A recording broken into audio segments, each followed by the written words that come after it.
live back at Harvard. I am outside of my old dorm room, Kirkland House, H33. This is actually the first time that I've been back here, and Priscilla's here with me too. I'm here. This is the first time that we've been back in this dorm since I left about, what was it, 13 years ago? 14 years ago. 14 years ago. Don't take more time away from me. 13 years ago. So I figured it would just be fun to hang out and show you guys what the dorm is like, and so let's take a look. All right, so let's go in here. So the kids, the students who live here during the year have moved out by now. So the folks who are here now are basically, yeah, they're Harvard has this program where they allow students who haven't graduated yet, so these guys are, I guess, rising juniors, to come live in the dorms and help out crew with through all the commencement activities, which are going to be going on over the next couple of days. So anyhow, here we are. The room looks a little bit different from what it looked like when I was here, but it's actually mostly the same. I'm going to flip the view around so you guys can see it. Yeah, for the most part, intact. Flip this around. All right, so here's the door. So we walked in, and from the door here, when you walked in, this is the first thing you see, this desk. And this desk, minus the poster in the background, that is not my poster, and I would not have had a poster that cool. This is where my desk was. And this is literally where I sat, and I had my little laptop here. And this is where I programmed Facebook for, it took me about 2 weeks to program to code the first version of this. It was a very simple version that I launched in February of 2004. And this is kind of where it happened.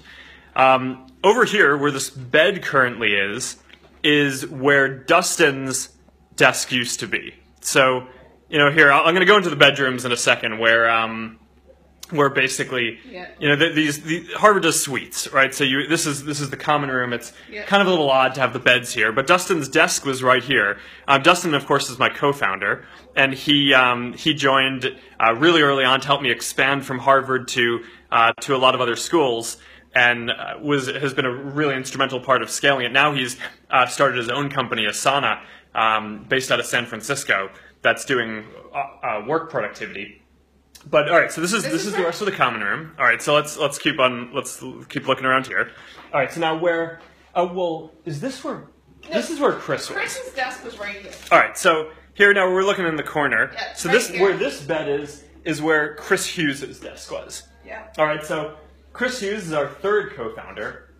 He joined me early on as his first role was our spokesperson, because he's a really smart guy around social interaction, very well spoken. We needed someone who could actually explain what social networking was to the world. Chris was the college version of Polish. Yeah, well, I think he's still a pretty good version of Polish, but we needed. Even today, a lot of people have a hard time explaining, what connecting and social networking are. So Chris was a really important part early on. He was the third co-founder, joined us to do that. There was also a really important reason why he had to join, which is that I spent a lot of my time doing computer science problem sets in the computer science lab. And it was underground in the basement, and there was no cell phone reception. So it used to be that all these local school newspapers, the Crimson, the Yale paper, the Stanford paper, all these different ones, would try to call to get comments on what we were doing as we expanded to different schools. And I couldn't get the phone calls because there was no reception. So Chris joined, and that was his first role, was helping to explain to the world what on earth we were doing. And then he, of course, joined as a product manager and helped us build stuff. So, all right, so this is where he was. All right, now I'm going to flip this around for a second. All right, we'll make a quick stop in the bathroom. Although, no, people don't really want to see the bathroom. All right, that's not. All right, here was a couch. This was a couch. It used to be here. There's not a couch now. Harvard apparently has boarded up all the fireplaces because I guess they trust students now less than they did when I was here. In this hallway, which is a very narrow hallway. This is how wide the hallway is. Yeah, so hold on. So this is, you can see Priscilla. So it's about one pregnant woman wide. You have... One unit. You have... There used to be a whiteboard. This is where we used to... Yeah, we had the whiteboard here. This is where we did all of our problem sets. I basically had this big whiteboard, and there was just always math, different different versions of math and computer science problem sets going on up here, and that's not here anymore. But that was an important part of my college experience. This was Dustin's bedroom. When Dustin was here, this was stacked, right? So one of the beds that's in the common room now would have been stacked on top of this, and this would have been a bunk bed. And this is the bedroom that I stayed in. I'm going to throw the light on. And this bed is actually in the location that my bed was. So Chris Hughes and I, who shared this room, decided immediately upon moving in that you can bunk the beds or you can take them apart and put them next to each other. So Chris's was there, where these two desks are. We put his bed there, and mine was over here. Now, the secret to this zone is actually that while this was one room and 4 of us lived here, there was this fire exit, which. As far as Harvard needs to know, we never violated the rules. Well, except, I think, yeah, exactly. We never violated this rule. And the warning alarm will go off sound. I can tell you that is not true, because I think for about the whole year that we were just propped this open. So the folks in this, over here, in this suite over here, were basically a part of our room as well. So you can kind of move over. We had a few folks who are over here now. Oh, and you're all just sitting, waiting for me to come in here. Hey, how's it going, guys? These are some nice Harvard cards. That's this is what Harvard does, right? It's like you get the Harvard cards. So you guys are what? You're rising juniors and seniors. We just met right before this. You want to introduce yourself and tell them what you're doing now? Sure. I actually graduated last year, and I'm interning at Facebook. Yesterday was my first day. I was in Menlo Park. I took a red eye today, and I'm starting in New York. There you go. All right, and good to see you here. I'll be back over there in a moment. I don't know. Do you guys want to quickly tell your story of what you're doing here, helping out with commencement and etc.? Yeah. So my name's Michael. I'm from Seattle, and I'm helping out with commencement. And was at Yale yesterday. My brother just graduated, so congrats to well on your degree in science. Awesome. Congrats. I'm Hadlin. I'm from New Hampshire, and I'm graduating in the next 2 days. Awesome. Okay. All right. Exciting. Congrats. That's going to be great. Thank you. I'm excited for your Awesome. Well, no pressure. I heard it's going to be rainy, which is a little unfortunate, but it'll be good. I'm Nikon. I'm a rising junior along with Michael, who's my blockmate, and I'm his lucky roommate to come in right now. I was actually at Facebook interning last summer. That's my brother, Keon, who's here. Awesome. Yeah. All right. Well, I think we happened into a good room. Not everyone at Harvard has people who intern at Facebook. And I didn't plan this out, I promise. It was unknown. It's not like you stay in this room, you are guaranteed a job at Facebook. But I think there probably is some good karma here. All right, let's head back to the other room. All right? All right, thanks, guys. Good luck. Congratulations. Thank you. All right. Priscilla, do you have any stories from this suite from 13 years ago that you wanna share? None that I should tell. The overlap that we have between stories that are good, stories that I'm not already going to share at commencement in 2 days, and stories that are reasonable to tell on a live stream with 100,000 people watching is very small. Yes. Let's just say I was 18 when you were in this room, and people should be allowed to move on from things that happened when they were 18 years old. I agree with that. I was 19, so you make it sound like it's all right. Okay, so let's get out through this. All right, so here are the guys who are actually staying in this dorm now. Hey, how's it going? Do you guys want to introduce yourself and sit down?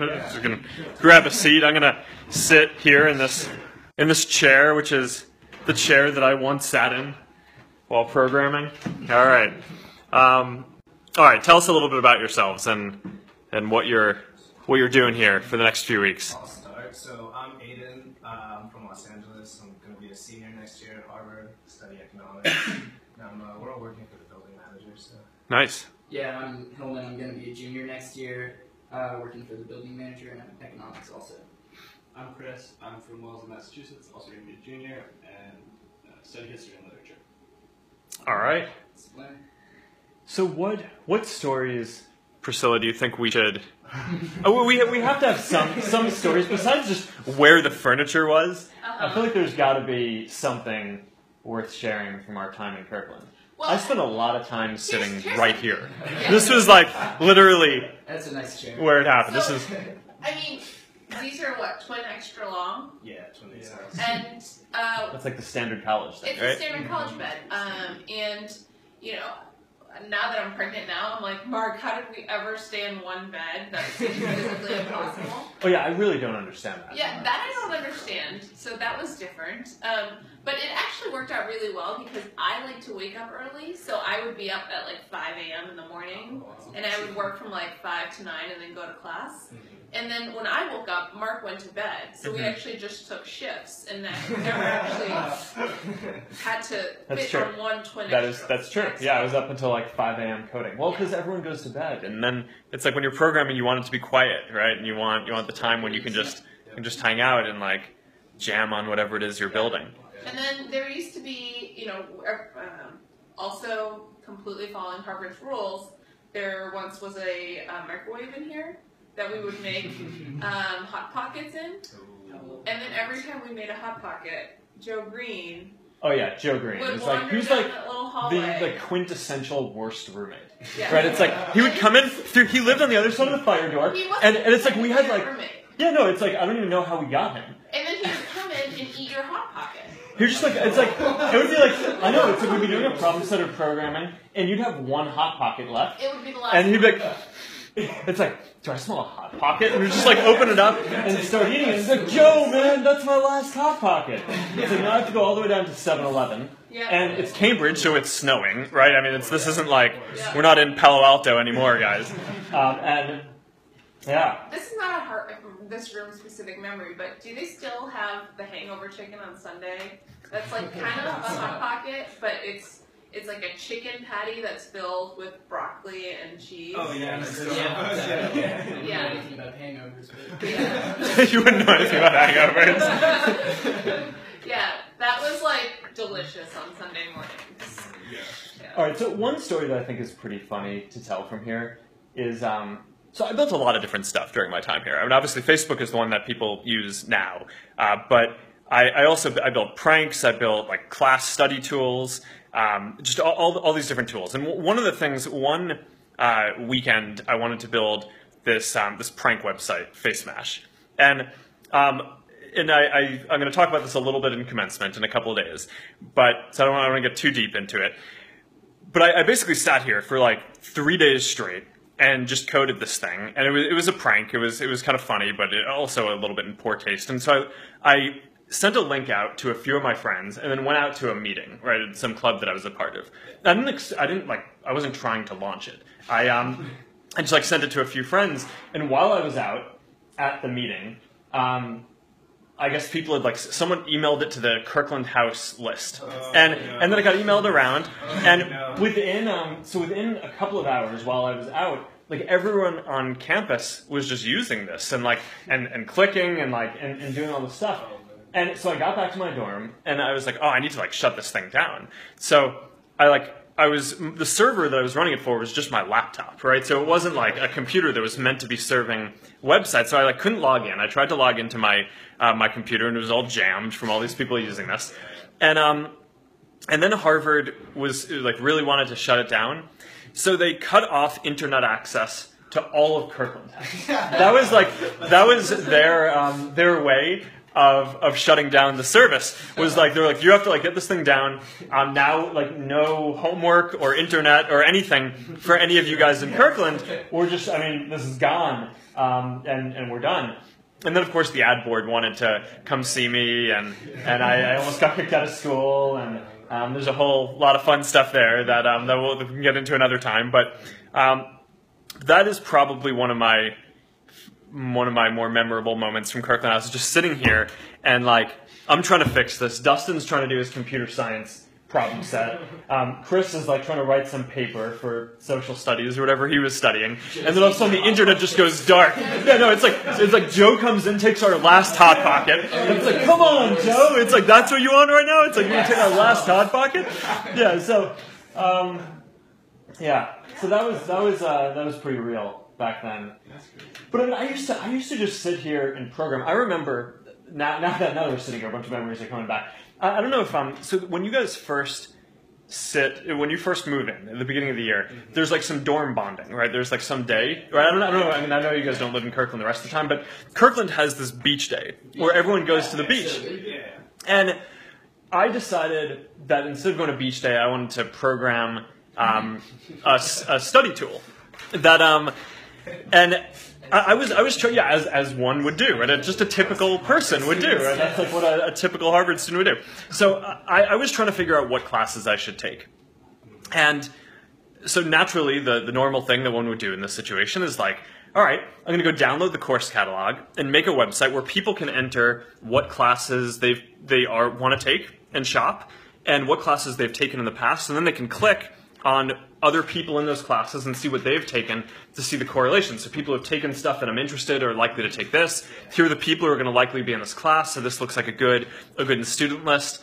I called it Course Match. And I emailed that one out. I actually tried to launch that one myself. That was intentional. And my laptop just like melted down. Within like a week of it launching, I think that there's this thing which is like we ran the shower and we didn't shut this door, so there's like all the steam coming out. And like now I know this, I like run data centers, right, and have like hundreds of thousands of machines. Like you don't want the steam coming out and pouring onto the computer. But I remember at the time that was a pretty fun thing. I don't know what else. What other fun stories from Harvard do we want to share before we sign off here? You guys have anything? Did you ever try and build anything from Course Match into Facebook? Yeah. Yeah, no, I did. So That was Dustin's first job. well, so the early versions of Facebook were kind of a combination of like all of the different social tools that I built before that, right? So there was definitely a little bit of Course Match in it. One of the big things was like you could say what classes you were taking, and That's how you would find your first friends. yeah, and we ended up getting rid of that feature over time because, well, once Facebook spread outside of colleges, it was less relevant, right? Yeah. But it was this huge pain in the ass because, and this was like the bane of Dustin's life for a year because every time we launched at a school, they had a different course catalog. So, and he was like, hey, can't we just like put in some generic things like for math, multivariable calculus, for whatever. It's like no, we should make it so that at Harvard, you're saying you're taking 21A or 23A or whatever it is. But that meant that for every single college that we launched at, we had to parse the course catalog separately. And that was just very specific work that he had to go do that eventually we stopped doing. But He would get so mad. yeah, he was not. Dustin, if you're out there, I love you, man. I appreciate you for doing that. And, we just launched this feature for Facebook Live today, Live With, which technically should make it so that you can dial in and call in and join this live stream. So if you're out there and you want to join this live stream... True Dustin character, Dustin would rather not. Oh, no, Dustin would absolutely rather not. That's for sure. I don't know, what else? What else? Did Joe get hired? Joe? Yeah, Joe Green. No, it turns out that coming in and stealing your Hot Pockets is not a good strategy for getting hired. But actually, there's a funnier story behind it. Can I tell this story? You can tell the story. All right, let's go over to Sarah. What was the one that you got in trouble for? Called? Face Smash. Face Smash. So Joe also got ad boarded in the Face Smash issue, and so his parents got involved too, and they didn't take any action, and he was fine. But he sat down with his dad, and they decided that he promised his dad he wouldn't get involved with anything that Mark ever did again.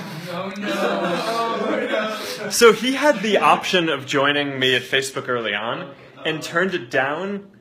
And I guess to this day, I mean, this is an ongoing fight that he has with his dad. That's all good. It turned out fine for him. He's started a bunch of companies, he's doing a bunch of good stuff. But no, when I was here, I just loved building all these different social tools, right? So stuff like Course Match. I built websites for different teams. I built the website for the Ultimate team, intramural team. I helped different clubs out with their websites. I mean, this is just what I wanted to do.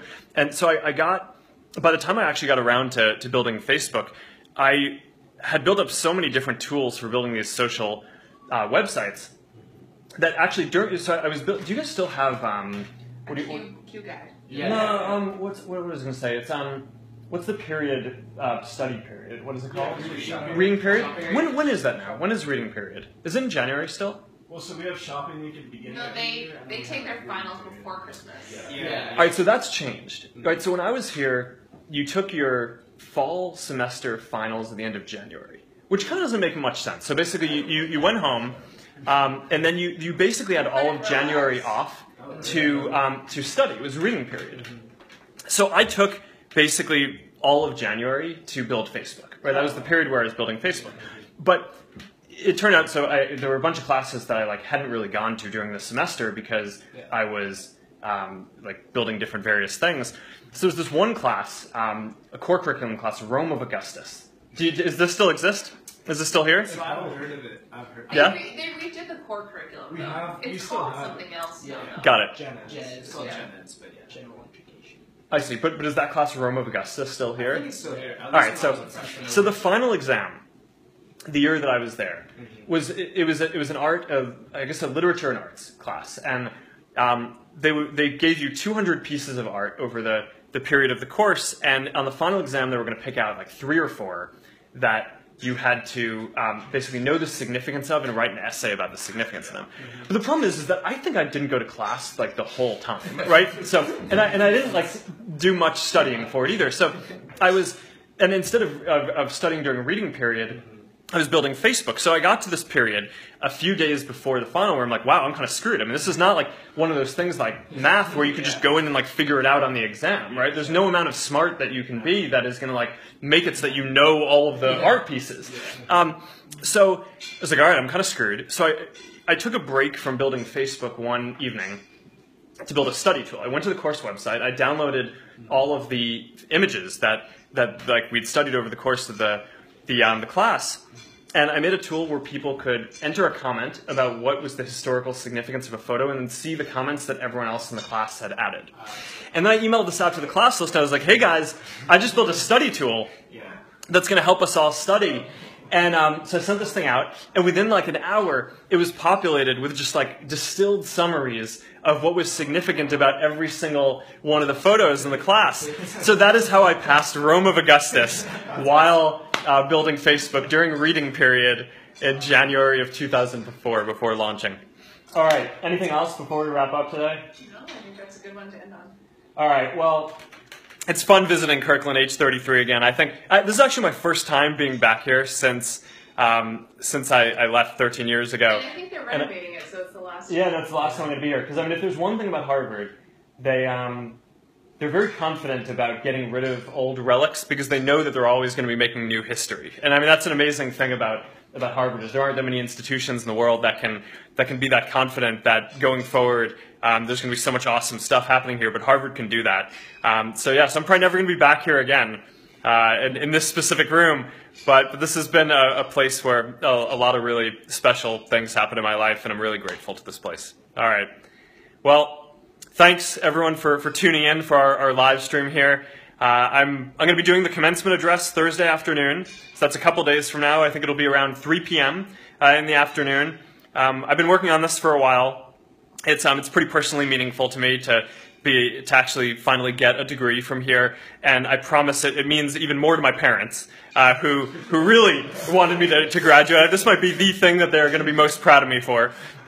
So I hope a lot of you get a chance to tune in then, and hopefully it'll be fun. All right, talk to you guys soon.